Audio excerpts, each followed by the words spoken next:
کہ برابر تھا تو پھر برابر کی کورٹ کو انسٹرکشنز نہیں ہو سکتی، جبکہ آپ کو پتہ ہے اسلام آباد ہائی کورٹ نے باقاعدہ ان کو ہدایات جاری کی ڈیلے کرنے کی، اور اس پر اگرچہ انہوں نے پبلکلی کہا کہ ہم باؤنڈ نہیں ہیں، لیکن سٹل انہوں نے وہ اکاموڈیٹ کیا وہ ایشو، وہ پوائنٹ جو اسلام آباد ہائی کورٹ نے جس معاملے پر ہدایات دی تھی۔ اگرچہ ان جسٹسز نے، جسٹس سیٹھ وقار اور ان کے رفقا نے، اس اسپیشل بینچ کے ممبرز نے یہ کہا تھا کہ ہم باؤنڈ نہیں ہیں اسلام آباد ہائی کورٹ کے یا کسی بھی ہائی کورٹ کے فیصلے کے۔ ان کی نظر میں وہ خود ہائی کورٹ کے لیول کے ہی لوگ تھے، اور ظاہر ہے واقعتاً وہ ہائی کورٹ میں ہی ججز ہیں، لیکن محض ہائی کورٹ میں جج ہونے کا مطلب یہ نہیں ہے کہ جس بینچ میں بھی آپ شامل ہوں نیسیسریلی وہ ہائی کورٹ کے برابر ہے۔ تو بہرحال یہ ایک کنفیوژن ہے اس میں، وہ وکلاء جانے اور ججز جانے۔ اسی والے سے لاہور ہائی کورٹ نے یہ ٹیک اپ کی لائن کہ ہم اپیل نہیں سن سکتے اس کے خلاف۔ اب ان کیوں نہیں اپیل سن سکتے؟ اس کی کئی وجوہات ہو سکتی ہیں، مے بی کہ ان کا خیال ہے کہ اسلام آباد ہائی کورٹ کو سننی چاہیے، لیکن زیادہ تر لوگوں کا یہی خیال ہے کہ ہائی کورٹ میں اپیل ہو نہیں سکتی اس فیصلے کے خلاف، اپیل ہوگی تو سپریم کورٹ میں ہوگی، تو گویا اسپیشل کورٹ جو ہے وہ ہائی کورٹ کے ایکویلنٹ ہے اس اسپیکٹ میں۔ تو بہرحال پھر لاہور ہائی کورٹ کیا کر رہی ہے؟ انہوں نے یہ ریمارکس دیے کہ ہم اپیل نہیں سن سکتے یا نہیں سنیں گے، لیکن ہم یہ دیکھ سکتے ہیں کہ کیا یہ ٹرائل کورٹ کی جو ایب انیشیو ویلیڈیٹی ہے وہ کیا ہے، یعنی فارمیشن آف ٹرائل کورٹ کیا ہے، کہ وہ قانون کے مطابق اس کو بنایا گیا اور کیس کو قانون کے مطابق سنا گیا، اس پروسیجر کو فالو کیا گیا نہیں۔ تو اس میں گویا چیلنجز ڈفرینٹ لیول کے ہیں۔ چیلنج بنیادی طور پر اس کیس کی یعنی فائلنگ پلس اس بینچ کی کانسٹیٹیوشن، اس کو کیا گیا ہے، اور بھی ظاہر ہے بہت ساری گراؤنڈز پھر اس میں لیگل وہ جو ایکسپرٹس ہیں وہ انسرٹ کرتے ہیں جتنی میکسیمم ہو سکیں۔ تو ان میں جو بظاہر چیزیں ان لے کر آئے ہیں، انہوں نے کہا کہ سیلف ڈیفنس کا رائٹ نہیں دیا گیا،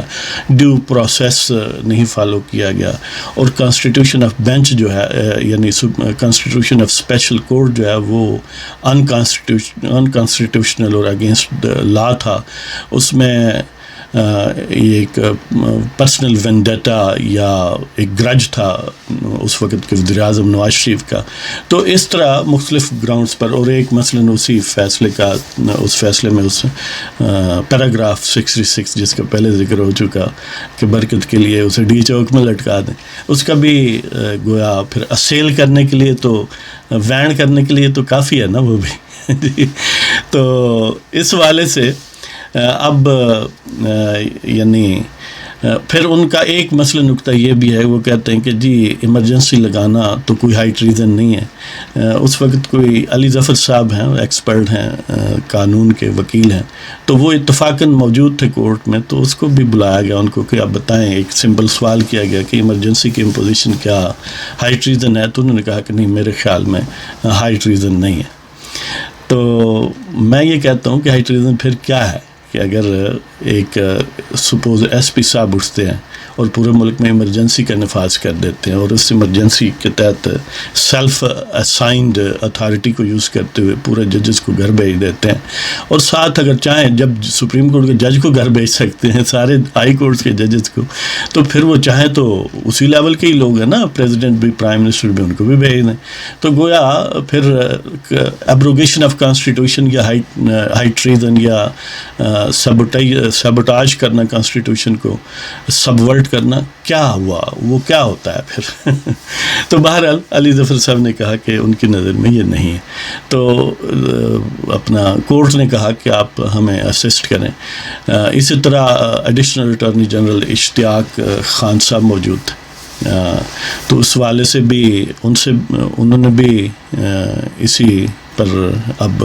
ان کو ہدایات کر دی گئی ہیں کہ آپ تیاری کر کے آئیں، کیونکہ اس وقت وہ تیار نہیں تھے۔ تو مطلب یہ ہے کہ اب آپ کو پتہ ہے کہ اپنا ایک تو مشرف کی ٹیم ہے جو پٹیشنرز ہیں، پٹیشنرز مشرف کی طرف سے ان کی وکلاء کی ٹیم ہے، اور دوسری طرف حکومت ہے جو بظاہر اس کیس کو ڈیفینڈ کرنا چاہے، ٹیکنیکلی اس کے ذمہ ہے، اور وہ بھی آپ کو پتہ ہے مشرف کے ہی ہیں یعنی یہ عجیب پٹیشن ہے کہ جس میں دونوں طرف سے دلائل مشرف کے حق میں ہی آئیں گے. اور جیسے کہ آپ کو پتہ ہے کہ آصف غفور نے بڑا اونچا بیان کیتا ہی کہ اسی ایک ہی خاندان ہے، یعنی پورا پاکستان ایک خاندان نہیں ہے، یہ صاحبان جو ہے نا سومنات والے وہ ایک خاندان ہے، لہذا وہ پورے پاکستان کا تیا پانچا کر دیں تو وہ پھر بھی اپنے خاندان کو انٹیکٹ رکھنا چاہتے ہیں. تو وہ کہتے ہیں کہ مشرف تو ہمارے خاندان کے ممبر ہیں، تو اس لیے جب ان کے خاندان کے ممبر ہیں تو بات یہ طے ہوگی کہ آئین کی حیثیت کیا ہے ان کے مقابلے میں تو اس طرح کی صورتحال ہے کہ آپ کو پتہ ہے ابھی ریسنٹلی پاکستان کو فتح کیا باجوہ صاحب نے، اور اسی خاندان سے مشرف صاحب بھی ہیں، شاید باجوہ صاحب کہ پھر وہ پتہ نہیں کیا بنتے ہوں گے، دادا یا کیا پردادا کیونکہ ان کے اور مشرف کے درمیان خاصا نمبر آف آرمی چیفز آئے ہیں. تو اس حوالے سے اب یہ لگتا یہ ہے کہ الٹیمیٹلی کچھ ہفتوں مہینوں کے بعد شاید یہ ہائی ٹریزن کیس جو ہے جس میں سزائے موت ہوئی تھی اس کو ایب انیشو اس بینچ کی کانسٹیٹیوشن کو انویلڈ قرار دے دیا جائے، اور اس طرح نہ رہے بانس اور نہ بجے بانسری. تو پھر یہ کیس واپس ہوگا، پھر اسپیشل بینچ کوئی بنائے گا نہیں، اسپیشل کورٹ کوئی بنائے گا نہیں، کوئی اس کو پرسو نہیں کرے گا، لہذا یہ حوال میں تحلیل ہو جائے گا. تو یہ تقریباً ساری چیزیں ان پلیس ہونے کے قریب ہی ہیں کہ مشرف کی ہائی ٹریزن کی جو سزا ہے وہ جو خدایان تازہ ہیں جو سومنات میں بیٹھے ہیں ان کی مینیپولیشن سے وہ ختم ہو جائے گی. تو پھر راوی پھر چین لکھے گا بیک ٹو اسکیئر ون، پھر پاکستان کے عوام عصر نو جد و جہد کریں، پھر کوئی سیٹھ وقار ہو، پھر کوئی شاہد کریم ہو، یا کچھ اور ان دا میکنگ ہیں، کیا اس کو کہتے ہیں کہ مرزا وقاص رؤف، اس طرح کا کوئی اور پیدا ہو. اور آپ کو پتہ ہے کہ روزانہ اس ٹائپ کے لوگ نہیں پیدا ہوتے، زیادہ تر پیدا ثاقب نثاری ہوتے ہیں، جسٹس منیر ہوتے ہیں، تو اسی پر ہی گزر اوقات کرنی پڑتی ہے. تو اس کے ساتھ ہی ہم آپ کی اجازت چاہتے ہیں. تو اگر آپ کو پروگرام پسند ہو تو ہمارے چینل کو سبسکرائب فرمائیے گا، دوستوں کے ساتھ شیئر کریں اور لائک کریں اور کمنٹ کریں. اور اس کے ساتھ ایک اور بھی میں بات کرنا چاہوں گا کہ وہ سارے دوست جنہوں نے انٹریکٹ کیا واٹس ایپ پر، ہم ان کے شکر گزار ہیں.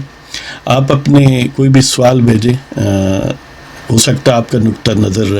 ایک ڈفرینٹ آسپیکٹ اور اینگل لیے ہوئے ہو اور وہ کہیں ہمارے فہم سے بہتر ہو، تو اس پر بات کریں گے انشاءاللہ. سیٹرڈے کو اسی کے لیے مقصود